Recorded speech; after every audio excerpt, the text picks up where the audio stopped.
on, Benny, man. The kid is a L7 Weenie. Hey, Max, can you hear me? Yeah, I can hear you if you can hear me. Yes, I hear you loud and clear. Hi, Mr. Cat. What's your cat's name? His name's Shark, and of course he's been out of the studio this whole time until as soon as I turn on the light, he all of a sudden just pops up out of nowhere. So he'll step away in a second. No, it's okay. I appreciate his very colorful butthole. No, so it's cool. Thanks for bearing with me. Sorry, I'm running a bit behind. I honestly thought I had one more extra hour. Like I'm Eastern Standard Time, I and was wondering, yeah, I thought maybe yeah, that's what would happen. I always throw people off that are either on the East or West Coast. yeah, I was like, oh yeah, I know that one. I was like, okay, yeah. So that's my like 9, 10 o'clock, and then I'm like, I saw your message, and I'm like, okay, yeah, I didn't math that correctly, so it's I no worries. I figured that might happen, so but I've got until about 9, and then I have to get back to the family. But I'm good until then. okay, cool. So thank you, appreciate you being here. And again, I'm sorry for wasting some of your time or not making the best use of it. You say you got a family? What's like? You got like a wife and children and all that? Yeah. I've got a 1-year-old, a 6-year-old, and a wife, and a cat. Hey, congratulations, man. Uh, that's what it's all about. Yeah. What's it like being like? Is your full time job being a creator?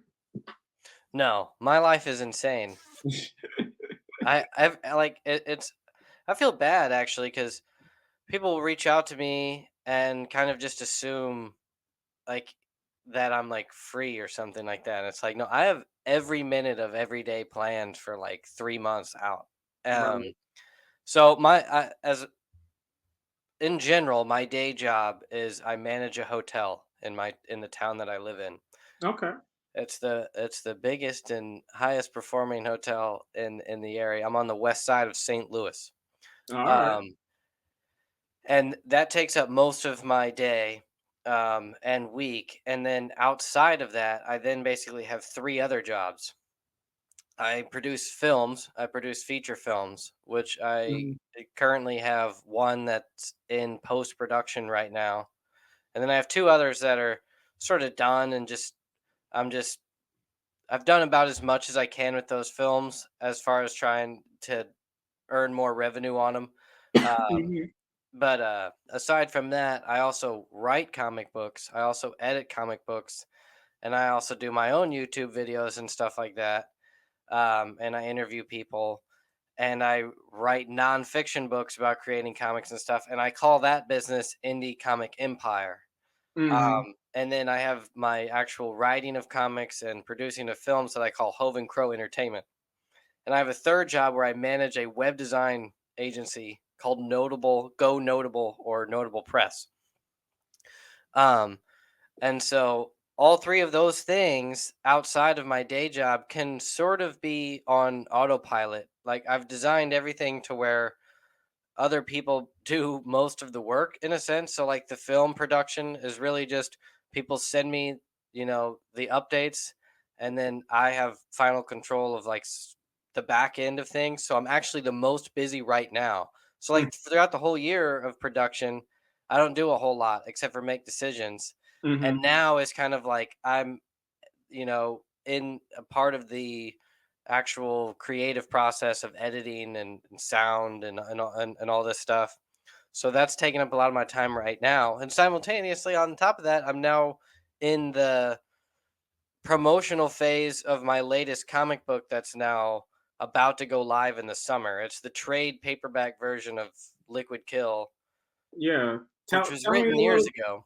tell me a little blurb about the story, like just for the sake of the podcast. I looked it up on Amazon and everything, but just for the sake of the show. Oh yeah, of course. In a very short, I'll give you the 30-second, 1 minute, and then the bit longer. So it's like the briefest of log lines is it's a cyberpunk horror that revolves around a team of what you might call assassins, and they're all female, and they're trying to rescue their leader who's been kidnapped by these elite Illuminati type people in a hotel in this sort of cyberpunk future. If you dive deeper into that, this story is actually a very step-by-step story. So this first volume that's released is you get a glimpse into the world that we're in, where you quickly realize it's sort of in a futuristic or alternate reality of the United States. Mm-hmm. But we're in a world to where the geopolitical spectrum is not exactly the same. And so in the future, we're actually flashing back, and we kind of follow the opening story of two characters. This guy named Scylla, who is uh, it's his origin of one of the main girls that this story of Liquid Kill follows. And what you learn throughout is that this guy Scylla, at one point, his he rescued these girls in this horrific future where children are sort of used as drugs and they're organ harvested and slavery and using their blood and all kinds of things by not just like rich elites but just in general, almost like the way we treat animals today.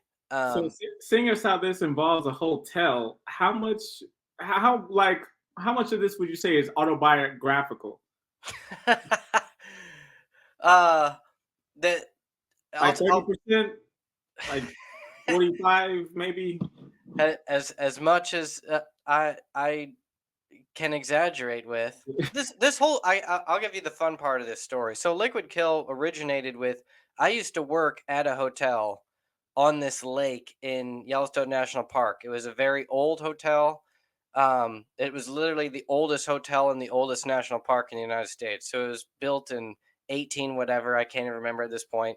Mm-hmm. They deliberately, because it's on federal land and it's in a national park, they don't allow anyone to really upgrade the hotel to a certain extent. So everything's still in its old style. And the history of it is a very much an aspect of working there. Mm. But simultaneously you're surrounded by the future in a sense, because Yellowstone National Park is surrounded by another national park called John D. Rockefeller National Park. And John D. Rockefeller, of the Rockefeller family.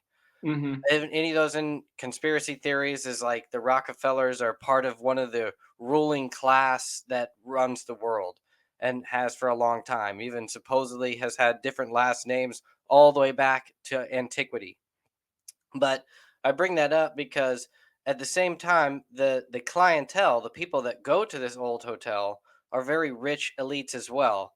So you're sort of in this historic, weird, almost like you're living in the old fashioned ways, but you're surrounded by some of the biggest tech and oil tycoons throughout the world. And us that are the workers there are just like the servants to these rich elites. Mm. And you're right on this beautiful lake surrounded by these mountains. And during the wintertime, this whole place becomes so cold and so filled with snow it's uninhabitable. As at least in like a sense of tourism. Uh and I sort of designed the story as like, what if you exaggerated this hotel 1,000 years into a very dark future? Yeah. Maybe not quite 1,000, but and that's where this story takes place. Is like if this hotel ultimately becomes to where the ultra elites continue to use this hotel. But there was also rumors about this hotel that there was like underground layers or like door, not really underground layers. I sort of that's where my story Okay. exaggerates deeper, but just that there were hidden rooms and haunted rooms, and um, there were just stories of like doors that because they could upgrade the hotel, but they couldn't like renovate it to an extent that you might normally think. So they might just uh, a door that used to lead to a room, they just make it lead to nowhere and they just brick it off kind of thing. So there'd be doors that lead to nowhere or whatever. And just you get weird stories that come out of it. And I just exaggerated like, what if those sections of the hotel actually led to secret parts almost like Resident Evil, in the sense that that mansion led to an underground base.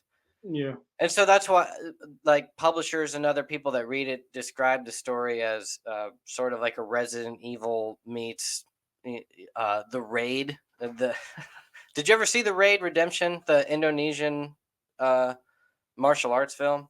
Who's in it? Uh, I can't remember or pronounce his name. You'd recognize the actors if you'd saw them, maybe, if you are into martial arts films. It's all foreign actors because it's a foreign film, but it was directed by a Welsh director, and he made the Raid 1, and then he made the Raid 2, and then he went on to make a film, multiple other films, and I think even a series. I'm blanking on the lore of all that, but the point being is that film basically just is step by step. It follows a team of, I guess, sort of like a SWAT team in Mhm. Indonesia, as they are kind of trying to make their way up this tower to take out the drug lord that lives on top of this apartment tower. But on their way up, that gangster basically gives this like code on an intercom to all the tenants that live in that tower and says, "Hey, the cops are here. If you are involved in killing them all, you all get to live here for free for a year." And so the Pretty, rest of the pretty much film is like dumb. these cops that like thought that they were okay, to now everyone in the building is trying to kill them, and step by step it's them trying to get up the tower and then eventually try to escape. And so my story is sort of like the same thing, but instead of trying to go up, they're going down. Mm-hmm. I could talk forever about this story if you want. Nice. I mean, well, tell me this, because I know you're you're selling it through Amazon, and I was like thinking about it. I was like, it's funny because through this dynamic, through that kind of relationship, it's almost like Amazon has become this sort of billion-dollar indie comic publisher. So I was like, what's it like partnering with a billion-dollar indie comic publisher? So it's funny you say that, because yeah, in this world, Amazon is sort of the enemy that we're all directly involved in. But I'm so the book is technically published by Massive Publishing, who Mhm. I have, in order to tell this full story, I have to go back a few years. So All right. Massive Publishing used to be called Whatnot Publishing. Whatnot Publishing is the publishing arm of the corporation known as Whatnot Incorporated. Whatnot Incorporated is like an auction website, much like eBay, but it's dedicated solely to um, auction shows and just for the collectibles market. So people selling clothes, coins, Pokemon cards, all kinds of cards, of course, comics. And so people create channels and then they have shows like you and I doing this, but imagine as if while we talked, you and I sold comics. And then Okay. whenever people could buy, if for those who have never used Whatnot, it became a huge sensational boom. Billions, now it's a multi-billion dollar company. Uh, it just sort of this offshoot arm builds to where, in addition to doing this thing, they also started publishing. But and that formed Whatnot Publishing, that then sort of wanted to break away from the Whatnot brand, even though it's all still the same thing. Because there's Whatnot gets sort of a split. I'm not sure why they did the change. I'm speculating here, but uh, I'm sure it was involved. That Whatnot is a very controversial thing, I want to say, in like the comic space, where it's kind of like Amazon, to where people feel as if it's um, taking away from the authenticity, so to speak, of the market, or like the old And way, why do you or think something people like think that. so? Because yeah, a lot of I talk to some creators and they see it as a threat versus like a resource. Why do you think that is? I think that if you, I mean, we could go deep into the controversial aspects of it, because I see AI in the same sense. It's like what people are afraid of or what people are concerned with are real concerns. Uh-huh. But I always go into, much like the story delves into, evil wins in this world. Like, uh, and it's not to be a downer, but it's really just like the whole system of all this stuff, especially in America, is profit first. It's Mm, not like this is a horrible thing or a bad thing or that capitalism is the enemy. It's just that that's the system we live in. Like, so that system overrules all other systems. But unfortunately, the outcomes or like some of the negative symptoms, so to speak, of that system are all the things you would normally think of as negative. And the reason people trash on corporations for when you put profit motives above everything else, mm-hmm. then you get things like Comixology, like a great app that turns into trash and just nothing. And now we have to buy Kindle or whatever. And none of us, so it's like those are one of the negative outcomes of this system that we live in. However, um, there are positive aspects to all this stuff. Like now anybody can write and draw a comic, publish it themselves with zero barrier to entry, and you can compete with the big dogs that are Yeah. also on Amazon because it's where everybody's at. It's just what's so easy. And I think that the reason people just trash on it is it just like anything else from Walmart is you just watching the old ways, the things that you enjoyed get crushed in front of Mm-hmm. you, and you see it as the powers that be just the rich get richer and consume everything, and they're right. Like it's just like I don't really have a defense for it. It's just this is the world we live in, and you could just jump in front of that train and get crushed by it and be the martyr that Mm. just. But at the same time, we can sort of mold with it and try to utilize the positive aspects and break away from the parts that I don't know that might be truly evil. But there's sections that I feel are just part of the system, and then there's also just bad actors in the space. And when Mm. bad actors come apart, we can push them away. Okay. So so you're selling with Amazon. Are you selling your book? Like, are you also doing a Oh yeah, Kickstarter? to back up to that, so it's not like I'm selling with Amazon. Uh, so the direct market for comic books.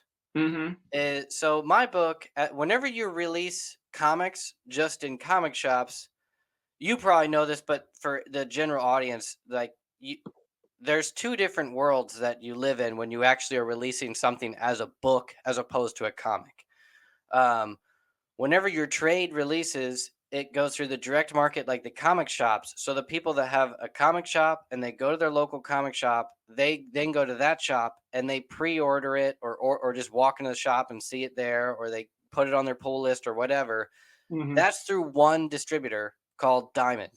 There's other distributors nowadays. They used to have a monopoly on the market. That's a part of the whole industry mayhem that's changed since like even before COVID, there were these changes that were going on. But back in the day, it was like newsstands how people got comic books. And not to do the whole history, but nowadays it's like mostly Diamond to go through comic shops. And when it comes to trade, you also have another distributor to get it into bookstores. Okay. Mm-hmm. And with my publisher, they're partnered with Simon and Schuster, which is one of the biggest distributors and publishers out there. Yeah. And they can get you into virtually any bookstore in the nation because they're another big like corporate conglomerate or whatever. Now, so they through them they also distribute through Amazon. Now, Got because Amazon is so easy and they're that one-click method, and so many people, especially that are not into comics or even graphic novels, that they can easily jump on board and just click that button on Amazon. So that's the most highlighted. That's like the link we promote the most, so to speak, Mhm. because that is the easiest for some. If somebody clicks that link and says pre order on Amazon, I now get that pre order through that. It can then increase it basically it acts like a pre-order the easiest to whereas if I try to do the same thing through the comic book shops, there's no link for someone's individual comic shop that they go to, and there's no intermediate link to where they just that like finds their comic shop. There are websites that try like League of Comic Geeks and even the previews website like Previews World that is like the catalog that all the comic shops read, and even read like regular consumers can read as well. They Hmm. try to make it to where you can easily click like pre-order now, and then it tries to find the nearest comic shop to you, and then you pre-order through that comic shop. But it's this long, tedious process. There's 3 or 4 clicks. You then have to put in your credit card information and your address. Yeah. You're not going to get you're going to lose people right away as soon as you try to send them down that line. It's not Anybody as streamlined as the Amazon's process. Exactly. So then anybody, whether they're into comics or not, they click that, they're pre-ordered it, and now that pre-order allows me or the publisher to then really visualize how much of a demand that I have, or Hmm. that series has, and that demand actually dictates how many books that they print. And it's not the publisher that really decides that; it's the distributors. If the distributor sees, okay, there's uh, 1,000 pre-orders, they'll actually print usually 3 times that. So this is why the pre-order phase is so important for everybody, not just comic books, but authors in general.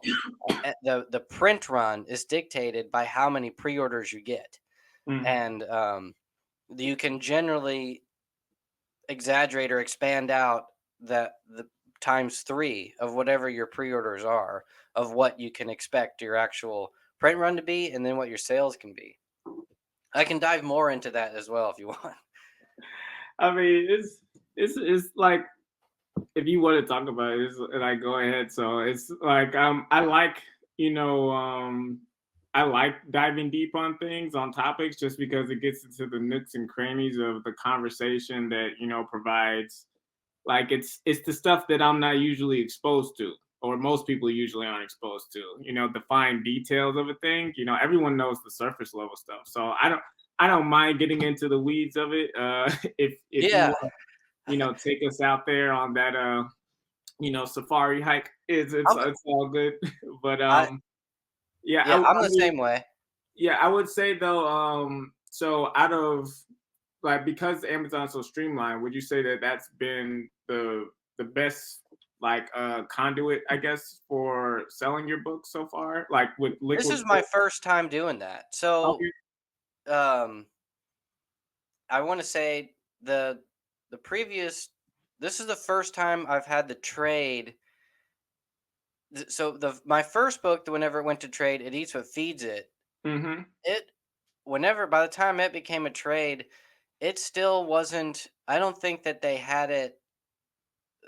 Simon and Schuster hadn't like it was released through the bookstores way later than it was through comic shops. And whenever it was released through comic shops, you actually didn't want that Amazon link because that took away your comic shop sales, and your pre-orders didn't go towards that initial print run. It went towards, I want to say, like whoever, it went towards like the publisher, like my publisher. So my Mm-hmm. publisher um got those pre-orders, but since they were like distributing it themselves on Amazon and not through a distributor, all those pre-orders didn't count towards that expanded momentum that you get with a wider distributor, if that makes Mm-hmm. sense. So it would have been like me self-publishing.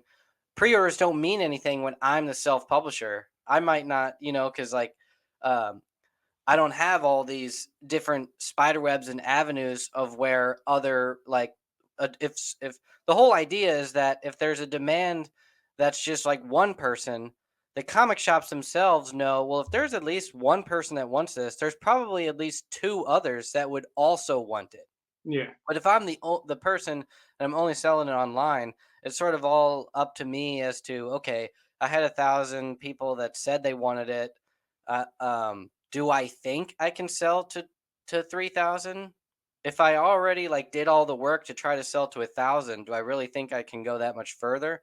Mm-hmm. But if you're the distributor, you just assume that the other markets can do that for you, if that makes sense. But anyway, so my they didn't do it through Amazon whenever my first book was out. Whenever it finally was distributed through Simon Schuster, it technically like still hasn't even done that. I don't even remember exactly what happened. To dive into the weeds there, it's from my understanding, it was like I actually did so well in the comic book market. The same print run was just, it was like they over ordered and over printed Imagine as if my publisher goes and they go, okay, through the comic book shop, we have a demand of 2,000 people that want the book. I don't think it was maybe close to that. Mm-hmm. So they then go, we can maybe sell the same amount at Simon and Schuster. So let's just say they printed 4,000 total. Well, all of a sudden they sold way too many through the comic book shops. They oversold the 2,000, and now all of a sudden, I want to say, like, I don't know if this is the exact numbers or details, but it's like, well, Simon and Schuster needs like a certain amount for them to put into their bookstores. Well, once they oversold in the comic shops, now they didn't have enough to send to the bookstores. So, but they didn't have enough demand to expand that print run, Mm. if that makes sense. So it was be like they thought 4,000 would cover both, 2,000 here, 2,000 there, but all of a sudden I sold 3,000 there, but Simon and Schuster needs 2,000 to even put it in their stores at all. Well, now they're 1,000 short. So now they need that demand to print another 1,000, but printing only 1,000 books might not be worth it in the long run if you don't have that demand. You could just be sitting on 1,000 because they might not even sell the 1,000 in the stores. So then you Yeah. actually might be overprinted by 2,000. And this is more in the weeds. The bookstores can actually sell the books back to you. So your print run could truly be a total loss to where you overprint it. So like when you go to the comic book shops, if Diamond orders 5,000 comics, they bought them, they're sold. You made your money, whether the comic book shops sell them or not. Mm-hmm. From me, the publisher or creator's perspective, they're sold as soon as they sell to the distributor. However, whenever you are selling in the bookshops, or I mean, bookstores, those bookstores, if they might, buy 1,000, only sell 100, and try to sell you back the next 900, or like I think they have like a written in the contract somewhere that they just automatically can. Mm. So it's basically like you print what you think that they can sell and what they think they can sell. And if they don't, you are stuck bearing that cost. So how often would you say this happens where it's like not just with you but with creators in general, where it's like, oh, we underestimated the demand and now there's a shortage of books and now we can't properly fulfill our orders, to the distributors. Like, is that a common thing that happens? Yeah, this is all the time. I Mm. mean, I don't know actually that specific scenario where they like overdo it. I'm not even sure if that's exactly what happened. That was just my understanding. This was at a very weird stage to where there was print shortages. It was right during the pandemic where there Okay. was paper shortages, and costs were really high.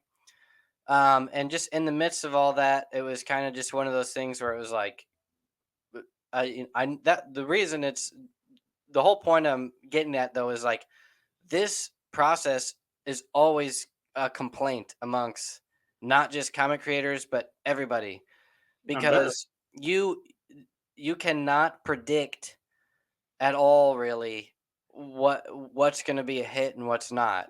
Mm. And in order to really maximize to where you make the right amount of profit is like you have to be able to predict to a pretty solid line. So like what happened in the example of It Eats What Feeds It is the the most common scenario in comic books through the direct market is, uh, let's just say your demand, meaning your pre-orders, are like 100 or less. Okay, so your 100 friends. So imagine you're doing a Kickstarter. If you're a no-name creator or even just sort of a rising creator like myself at my level, especially whenever I started, if just my friends, they only got the demand up to like 100 maybe pre-orders tops, and that's like maybe my friends accounted for 14 of them, and then the Mm. rest of them just came from people that are interested in comics, that actually read it in the previews, that talked to their comic shops, that maybe saw a variant or something, and that got it up to where they did an initial print run where it was like just enough demand to where it could go through the direct market, where they're like, okay, we will print 1,500 copies. So they printed 1,500 of issue 1 for the first print run of the series. Now, when they start soliciting these books, like now I'm doing right now for the trade of Liquid Kill, but imagine this is just issue 1, the floppy. It's 3 months before it's actually going to get read. Right. Okay. So I have, and basically a 2-month or a 2.5-month window to try and get pre-orders up before it actually goes to print and then gets mailed to comic shops or shipped to comic shops or whatever. So during that window, if you might not, like I said, you don't get much, so they just print the bare minimum that they think that they can sell. And most of the time what happens is you sell maybe half of that, okay, through the comic shops and or like to the diamond.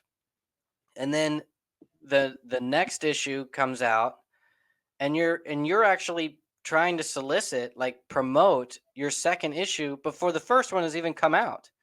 So Right. people haven't even read it by the time you're trying to promote the second one, and by the third one, and so on. So you're like always at this delay. So nobody actually, when it comes to readers, like consumers, those people won't even let you know, or no one will even, it won't even be in the zeitgeist of readers until that book has already been done on shelves and probably off shelves, or close to it. That's why, in over time, what actually builds the demand of a book is the trades, because that's when people can read the full story and it's been out and people are talking about it and people can look it up and they can easily buy it. It's not just in comic shops. So, but in the case of with mine, I didn't have pre-orders that built a demand, but all of a sudden when issue 1 came out, I had a lot of reviewers that posted on YouTube and started talking about it. And so by the time issue 2 was coming out, and we were soliciting for issue 2 or 3, all of a sudden there was this huge demand for issue 1. It had like a word of mouth, went low key viral. And Mm-hmm. so that demand went from, I maybe got 100 of my friends and family to sort of get that first issue out there. And then it was like, okay, now the demand through the comic shops, direct word of mouth was like 4 or 5 times the, not just like my initial pre-order run, but like the whole print run. So it was like now instead of just like we can maybe print 1,500, it was like we need 6,000 of them to meet the demand, kind of thing. And Mm-hmm. then that word of mouth spread even further. So they did a third print run. And then that made it to where issues 2 and 3 had more print run. And that's why the trade ended up doing so well. But it's all on this super long delay. It's like, it's only 6 months by the time me and you are talking about the book, saying it's about to come out. And by the time, like, that issue is very short. There's only 3 issues. So 3 Mm-hmm. months later, the series is done. The solicitations happened 6 months prior, but now this is when everybody's talking about it. So that demand led to the trade, which came Do out you like think 3 there's a months after that. way? Do you think there's a better way for that all to happen? Like a better way that doesn't have this big delay, and you can more so um, correctly or more accurately anticipate demand, and advertise something in a shorter window. Like, do you think there's a solution to this problem?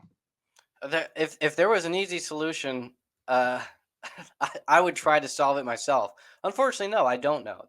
It's just like anything else. The the wheels of this machine have been running for a long time and Mm, they've been functioning. So the people that are in the machine don't want to just like everyone that's involved. You can't. It's there's like different parties that it's okay. I'll back up. It's just like I was saying in the beginning. Evil wins. The biggest machine always overpowers the other smaller machines in this game. uh-huh. The people that have the most complaints and that they are have virtually no, they are just a little gear in the machine. Okay, like us creators or even the individual comic shops themselves, the big players of this game are the distributors, the printing companies, the where the actual meat and potatoes of it. And the control of that is, I'm not sure how to change. It's kind of like the technology of it is it's just paper, and it's just storytelling, and there's so much of it, but there's actually more of it out there than there is people that consume it. And people Mm-hmm. are constantly trying to juggle around of it's just like films. There's tons of big players that rise and fall from franchises to studios. And it's the same in comics, big publishers, big names. And even now you're getting to where there's even bigger players of people are wondering if Marvel and DC or I mean like are even gonna with like Marvel and DC are practically just the comics are just the marketing department of the greater machine that they're involved in, which is ultimately like Disney and everything else. Mm-hmm. And they're having their own struggles of their machine themselves. So us just at the bottom of trying to figure out like how can we get a better demand. The reality of it is that we're dealing with a very small amount of people and very thin margins. So it's like when you're selling paper, the value of it is not the actual like you make almost no money just off of what used to be the generic assembly line of comics. So if it's just like in very simple terms, it would be like, okay, we have 1 million people that read these, give them what they want. And as long as we, do it at a certain rate, we get that return. So Marvel and DC can do that because they have 1 million people reading it. And they can at least put out the same things and know that, you know, 40 to 80% of those returning customers will just keep buying whatever it is that they put out as long as they do it the right way and their simple machine works. But for Mm-hmm. everyone else, almost every other publisher, everything is based upon the rise and fall of a hit. And if they have to put out hits, and those hits, they don't, like make money on their own. It's like they aren't just like it's not the same as Marvel or DC where they just need the half a million readers. I don't even think they have that. It's like it's more like we need just 5,000 people to read these every single month, in order to just break even. And then if we get a hit, now all of a sudden we can get 30,000. And then it might grow to even more. And then they make their real money off all the other back end stuff. Would you But would you the say comics that themselves, sorry. like I'm sorry. Would you say that physical books, like would you say it's better than like more people should be looking to pursue digital comics just because it doesn't have the same limitations or margins as physical books? Well, if you are a writer artist, you have a lot more options Mm-hmm. because really you're not investing anything more than your time. For us that are writers that are hiring artists, the upside to digital is you can get a lot more readers, a lot more eyeballs a lot quicker, but there's even less money in it than there is in the physical comics. Mm-hmm. Um, because much like I was just saying, where it's like in the just a general of like if you look at it as like food or cheeseburgers or something, it's like most businesses can just they make money selling a cheeseburger, and they just need the same amount of customers every day. With Mm-hmm. comics, the amount of customers you need every day to consume your thing is the same as cheeseburgers, like because they're at like the same cost. So you need a lot. But the people that need to eat for a living is not the same amount of people that need to read indie comics for a living. And and then the people that read indie comics for a living or like every day, all day, like web comics and things like that, Yeah. they don't pay for it. Mm-hmm. Or if they do, it's like a subscription model, and the big machines take that money, like Webtoon. And the creators themselves don't make anything unless you write a hit. You can't just be like a chef that cooks and makes money being a chef. As a writer, there's very few times unless you write for a corporation that already has their own machine that runs. As a creator that's just trying to make money as a writer that just writes every day and makes money every day.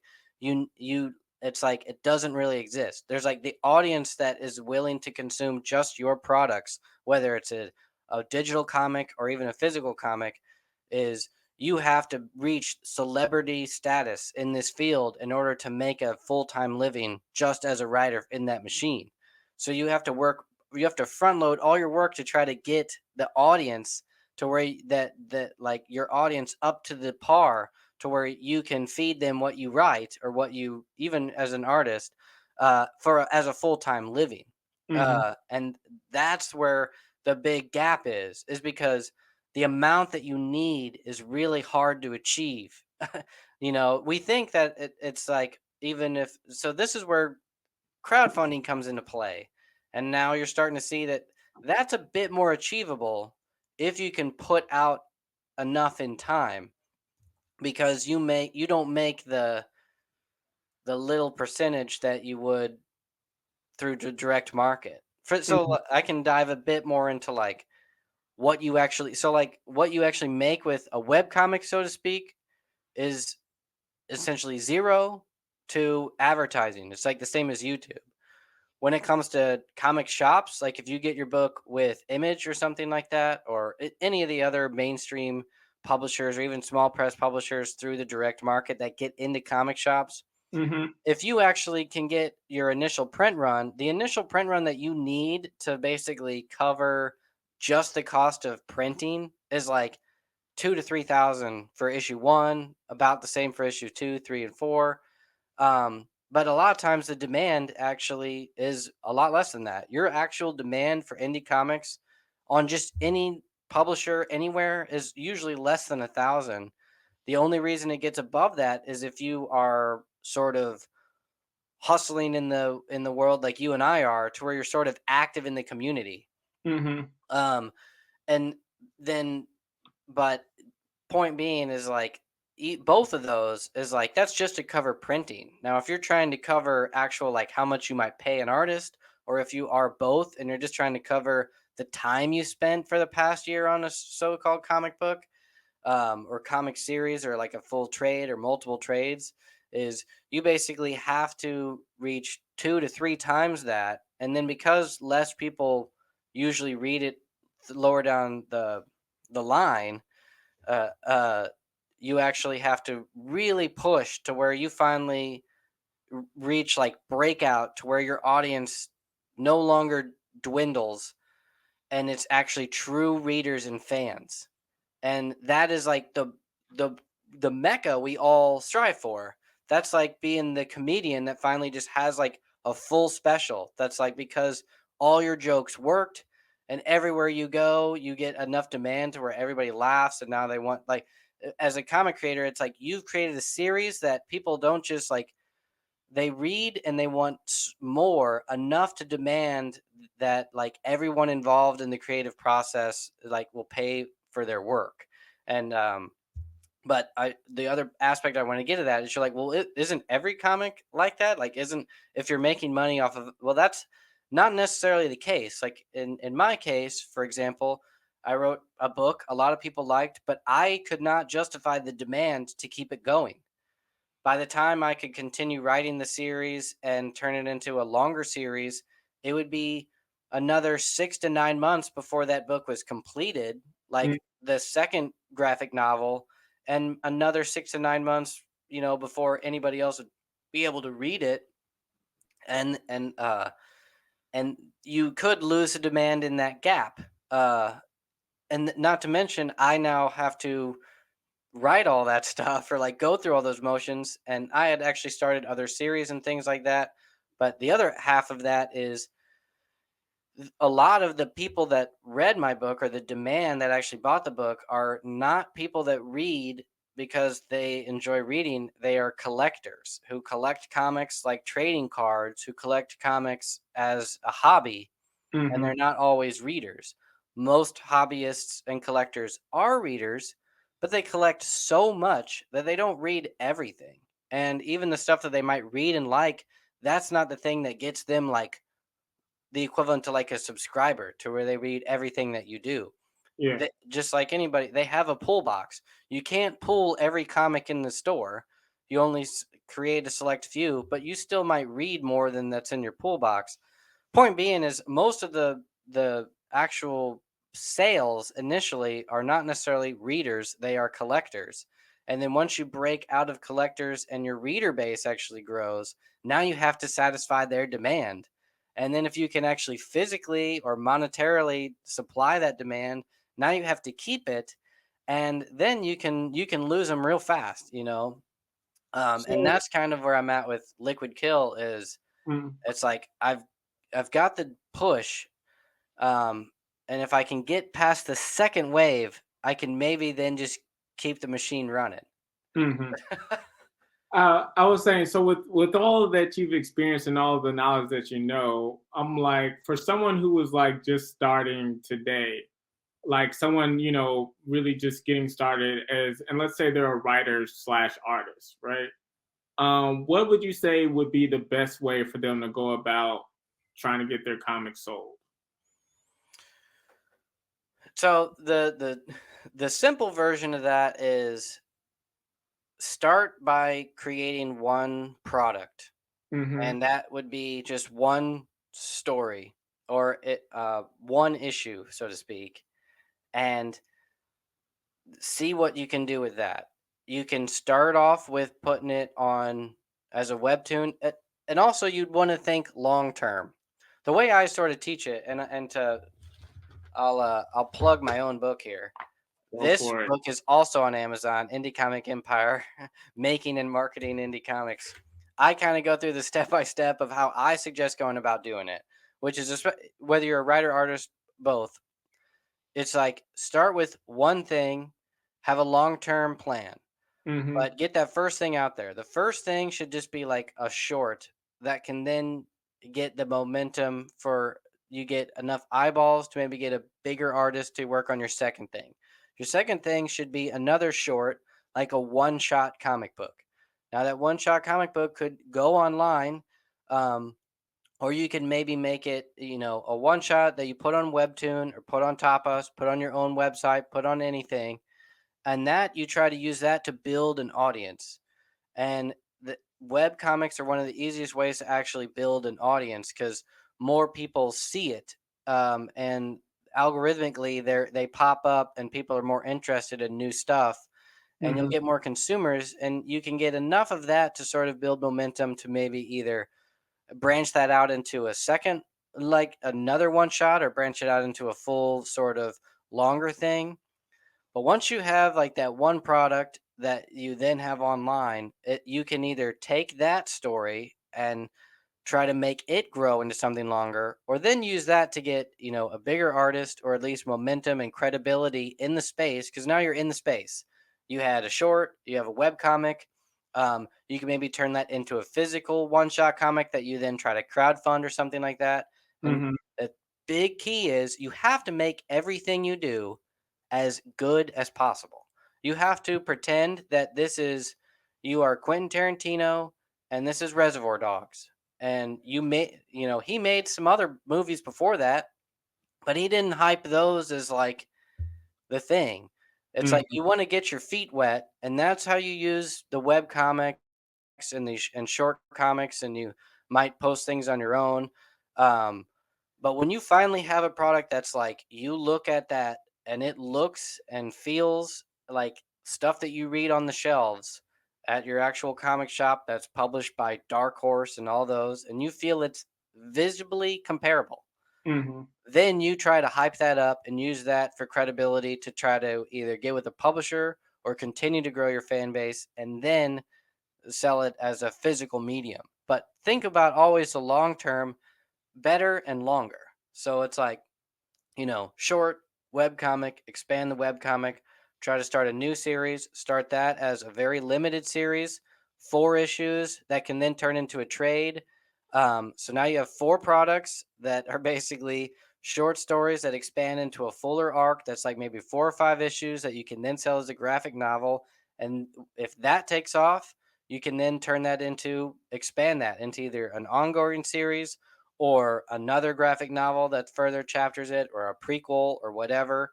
Um, and then the next step, try to be ongoing. And then, like I said, the ultimate goal of like that's what ongoing means is you have created some form of IP that has such a demand of just readers that all you have to do is write your IP and get it to them on time. And you don't have to worry about marketing and hustle and bustle and who's the new publisher. It's just they're out there. I give them what they want, you know, Teenage Mutant Ninja Turtles, or and that in the nutshell, that's my advice. Okay, yeah, I mean that's good. So I know we gotta be wrapping up soon. You gotta get back to everything, which kind of brings me to, I guess, my last question I have for you, because you said you basically, have like what amounts to three full-time jobs, and you've got a family, and a cat that makes podcast appearances. You've got it all. You've got all these things going on. I feel like a lot of comic creators, or just creators in general, really struggle with time management. Just like, forget all the steps of what you just talked about. A lot of times people can find it hard just to get started by making time to invest in themselves and start creating. How would you say you like manage to find balance, if you do feel like you've found balance, juggling all of these different kinds of responsibilities and desires? Uh, it's simpler than you'd think. How I function now is different than how I functioned in the past. Uh-huh. But what I do is I front load all the work up front. So a lot of the books that I'm publishing now, releasing now, promoting now, the work I did years ago. I Mm. wrote Liquid Kill literally in 2012 is whenever I started writing it. I finished it in 2015, repackaged it and started production on it in like 2019. It's been a long process, and in the past I didn't have, you know, the kids and the wife when I started a lot of this stuff, and I was smart in that sense, in that I wrote as much as possible, not even just intuitively. That's just what I did. Mhm. I wanted to be a writer, and so I wrote a lot, and I fine tune each of those things, and then as I grew into where I am now, I'm now just fine tuning a lot of the stuff that I did in the past. So I front loaded a lot of the writing in the past. And then when it came to production and actually learning the process of publishing comics and how you actually make money with them, it's another one of those things where I did a lot of research before I ever actually pulled the trigger on anything. So whenever I'm actually done with my day job, so to speak, Mhm. I pull in as much information as I can, and I think about what I'm actually going to do whenever I finally get free time, whenever I finally get that day off, Mhm. so that whenever I have that day off, every moment, like I then everything's in my head. I just have to get it down and do those motions. And if I can't do it quickly enough, luckily I have that day job to where I can hire somebody to do something for me. Mhm. And it's just like anything else. It's like in the past, I didn't have money, but I had a lot of time. So I spent that time and I figured out how can I write and how can I make money. And Yeah. then uh, once I had had the money, I had no longer had any more time.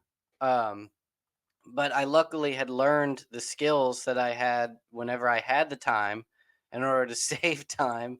Um, so, like in a general sense, it's just kind of that balance. But I think that what's a tangible thing people can get out of this that they might not know is like that it's not about managing every day and being like, oh, I have 1 hour to do this, 1 hour to do that, because you never do that. There's two things that actually make a tangible difference. The number one is when it comes to the creative process, actually writing something, is that you never leave your cup empty.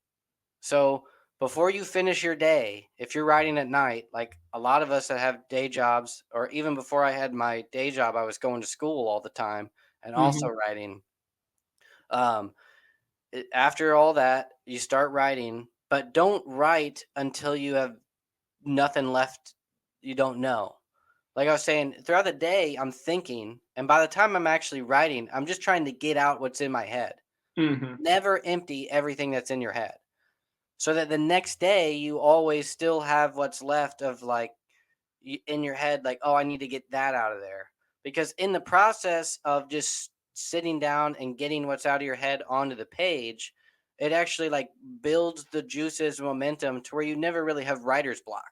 So you're like giving your brain a running start. Yes, exactly. It's basically like you just start where you were finished, you didn't finish yesterday, and now you have that start. So you're never like coming back to the computer, because if you pull it to empty, you're going to spend your whole day and then sit down and be like, I don't know what to do next. But if you just have like a, I email myself and be like, finish, whatever the three, like the outline of whatever that is I need to do tomorrow. And then you come back and you do it the line by line. That's sorry, the creative process. Now, when it comes to the business side and things like that, that's another where I say take everything, figure out exactly what it is that you want to do, and basically throughout the day just try to figure out what is it that you need to actually like take the step by step to do, and then just do all that on one day. Just schedule it for a day off and be like, today's the day I turn my entire comic into a PDF. I finalize the log lines, I write the synopsis, I do all this stuff. And then it turns into a creative process, because now you took all this business stuff that you had to do, you line by lined it and figure out, oh, here's the 25 things I need to actually do that suck. I need to create the thumbnail for the video. I need to do whatever. And then you just start to plow through that to-do list. And if you don't get to all of it in that day, well, now you have a creative start for what you do the next time. So now you're not out, because now you look back at that list and be like, oh, yeah, I still need to do this, this, and this, which reminds me, I never did that. Or this person reached out and said they want to do an interview. I need to schedule that, all that kind of stuff. That, I don't know. That's how I do it. That's good. So, so from what I'm hearing, it's like when you don't have money, leverage your time. When you don't have time, leverage your money, and buffer the shit out of everything else. Yeah. Yeah, that's it. It's like, learn. I will give one last thing, because I do have to go, but this thing is like a pet peeve. It's annoying to me, but I get questions all the time. And it's, if you are actually passionate about a project and a comic book, then you will do the work. You won't need anybody to tell you. You will not need to pay anybody else to do it. You will learn how to do it. If you don't have the money or the time, you will find the time. You will quit something else to make the time, because you are passionate about the project. I get all kinds of people that be like, this is my baby. It's the greatest thing in the world. I've spent the years on it. So can you do all the work for it?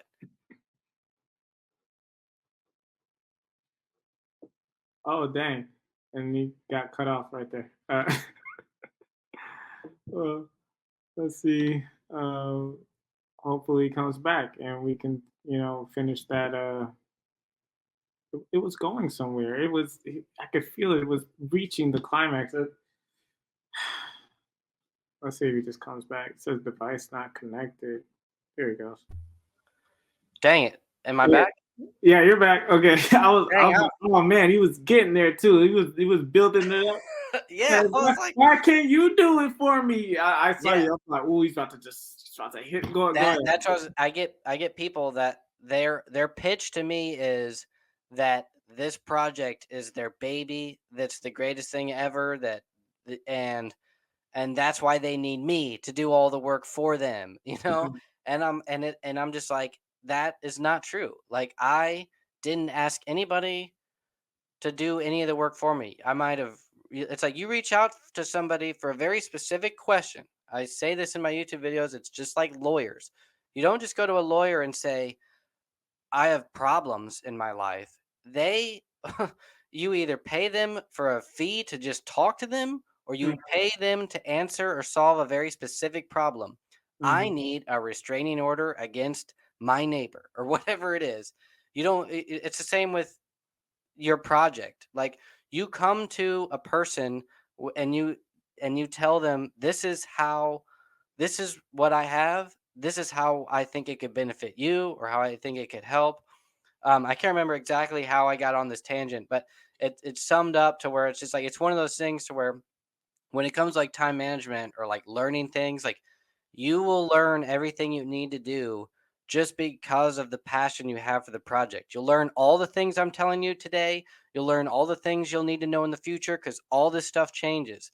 You'll learn how the whole industry works because you do the research because you care about getting your book in comic shops. You're finding Marcel the Loser and you're finding Lord Max Hoven because you're searching for questions. You're doing the work. Don't stop there. Like, don't stop at YouTubers. Like, keep going. Just finish the product, make it as good as possible, try to get it out there. When you get your first negative paycheck, then you'll start to ask questions like and try to solve, and then you may solve the bigger projects problems that you and I are wondering, like how can we change the industry for the better, or how can creative writers actually make a living without having to become huge phenomenons and stuff like that.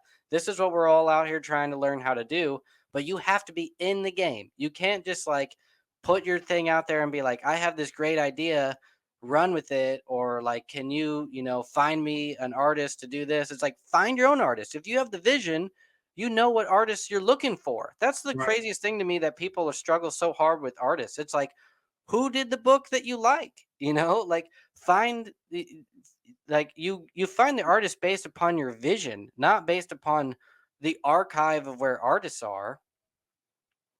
Right. I don't know. I And could run forever. yeah, I know you got to go. I think a lot of times when people come up between those kinds of issues, it's just because it's like they know what they have to do to achieve the thing, but they're trying to take some kind of shortcut to get it. It's like just go, like you said, you have the visual you have the vision for your project. Just match that and then go do the work to get to your thing. But it's like, I don't want to have to do this stuff. And like I said, it can be a lack of passion sometimes. And unfortunately, that's usually what cripples most projects. But To give all those people like some credit, I get it. I mean, like, yeah, I'm sorry. It's not like yeah, I definitely understand that it's like we have these grand visions and we just don't even know where to go. You don't even realize that you think that people do just want ideas or something like that. And you may have like started to write something, or you have it as a novel, but now you see it like there's all kinds of avenues, that it's not just like lack of passion. I definitely get, you don't have money, you don't have time. This is why you're reaching out to people, and maybe you can't even connect the dots to be like, what's like my lawyer scenario. You might not know exactly what you need. You just know your neighbor's really loud, or whatever. So that's where it's like, yeah, I give you some credit or defense. Like, yeah, it's not all you. And yeah, I don't have a good answer for the shortcuts that we need to take in order to get there. That's why kind of my point is like what I did is I just started pretending that I'm the person that can make it happen. Like, they're just take away the gatekeepers in a sense, or figure out like, how do you become a gatekeeper? In the example of everyone I work with now, they're not any like, no offense to them, they're not geniuses. They're not like way above you or me in their business savvy or sales personalities. They're just in the game. It's just like they just showed up to school. You just show up to school and you start talking to people and actually listen to the teacher. You might actually learn something and make friends. Like, you just have to sort of be in the game. And then you'll start to learn, what is it that I don't know, and kind of things like that. Or like, why did that person start to, get traction? And you just start observing and start trying to figure it out for yourself. But I think that's the thing, is a lot of people just don't even know, like you said, like, I'm a first time writer creator. How do I even get in the game? And that's where I say all you have to do is create one thing. The key is that you have a product, because then people associate you with that product, which then becomes your IP that you're associated with. Like, oh, that's Marcel. He's known for his Facebook page and what. I'm sorry, I don't know your comics yet. No, But, it's cool. you know, blah that, and like they have like a product associated with it, even if it's a web comic. But it can't just be like an unbroken thing. It doesn't even have to be a full story, just one product, whatever that is. Mhm. All right, I do have to officially leave, so I'm Yeah. sorry. But thanks a lot for this. I'm not even sure what this was, but it's just No, it was just us talking for about an hour. So I very much appreciate you coming. Again, I'm sorry I was running late. But yeah, I very much appreciate your enthusiasm and your, you know, your what you call it, willingness to go deep and dive into the weeds and, you know, really explain things and give as much value as possible from your experiences. So I very much appreciate your time. No, yeah, definitely. Thanks a lot for having me on. I've been wanting to do this for a while. I especially like a year ago. I feel like I watched a lot of your videos, but yours are way more spread out than. Yeah, I'm trying to be a bit more consistent now. Like this is my first podcast in a minute. I was like, you know what? Okay, you know, sometimes you like some YouTubers will be a bit more extreme and they'll just like straight up delete their channel or leave or whatever. Like, and I'm like, sometimes you just need to figure out, okay, how is this what I'm doing serving me?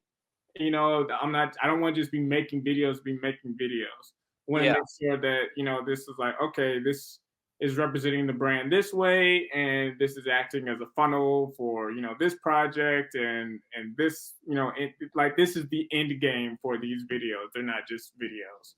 So yeah, I had to kind of figure that out, and now I'm in a place again to where it's like, yeah, I'd love to talk to Max and, you know, hear what he's all about and, you know, all these different things. And they're like, yeah. So I 100% get you there. Every week, I'm just like, do I really want to do this? yeah. And like, but then I realized that the YouTube actually feeds.